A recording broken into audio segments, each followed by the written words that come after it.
पलीकडे टिळक सर, मला एक महत्त्वाचा प्रश्न विचारायचा आहे. या संपूर्ण भाषणात फिस्कल डेफिसिटचा उल्लेख झाला. तो 4.4 जर मी चुकत नसेल तर उल्लेख झाला. फिस्कल डेफिसिट आता जो उल्लेख केला गेला, जे जाहीर केलं गेलं, त्याचा नक्की अर्थ काय? म्हणजे ते अर्थव्यवस्थेसाठी कसं आहे? आपण जर सामान्यांना अगदी सोप्या भाषेत सांगायचं तर काय सांगू? एक गोष्ट लक्षात ठेवा की फिस्कल डेफिसिट 4.4% हे उद्दिष्ट आहे. प्रत्यक्षातली आकडेवारी कमी जास्त असू शकते.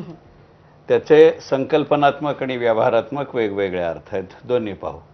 ज्या वेळेला कोणत्याही देशाची वित्तीय तूट फिस्कल डेफिसिट हा साधारणपणे जागतिक अर्थकारणामध्ये कोणत्याही देशाच्या अर्थव्यवस्थेचं जे मूल्यमापन केलं जातं, मग ते विदेशी गुंतवणुकीकरता असेल, तुमच्या कर्ज उभारणीसाठी असेल, तुमच्या रुपयाचं इतर देशांच्या तुलनेमधलं मूल्यांकन असेल, याच्यासाठी ते महत्त्वाचं असतं. त्याचा थोडक्या शब्दात अर्थ सांगायचा तर तो असा आहे की वित्तीय तूट जितकी तुमची कमी असेल तितकं तुमचं क्रेडिट रेटिंग जास्त असतं.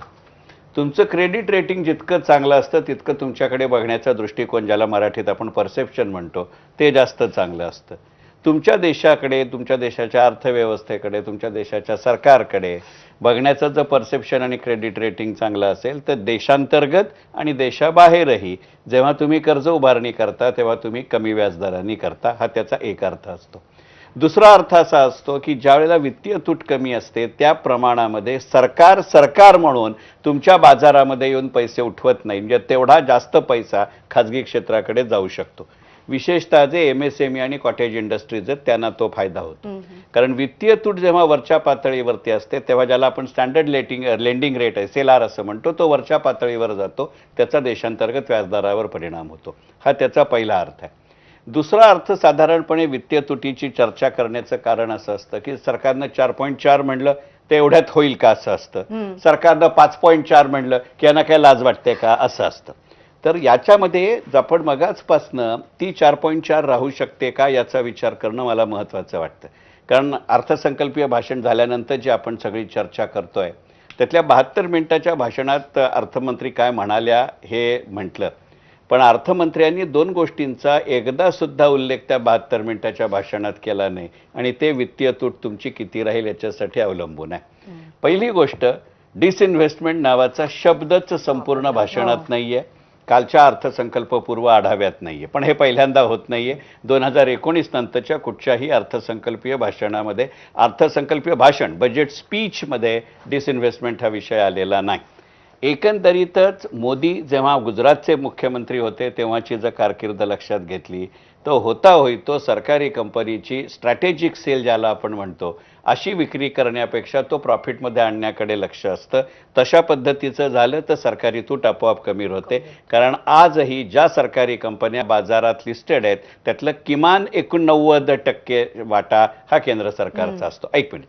आणि दुसरी गोष्ट अत्यंत महत्त्वाची आहे की तुमच्या असं लक्षात येईल की संपूर्ण बजेट स्पीचमध्ये एक दुसरा शब्द आलेला नाही आणि तो म्हणजे डिफेन्स.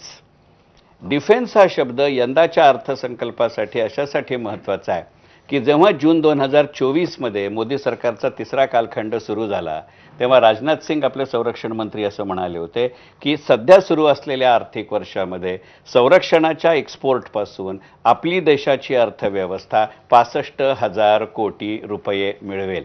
आर्थिक सर्वेक्षण कालचं असं सांगतं ते 28,700 कोटी रुपये आहेत. हे पूर्णपणाने टॅक्सेशनच्या पलीकडे जाणारं गणित आहे. आणि आज मितीला देशामध्ये आणि जगामध्ये जी काही युद्धसदृश परिस्थिती आहे तर defence export would be another thing.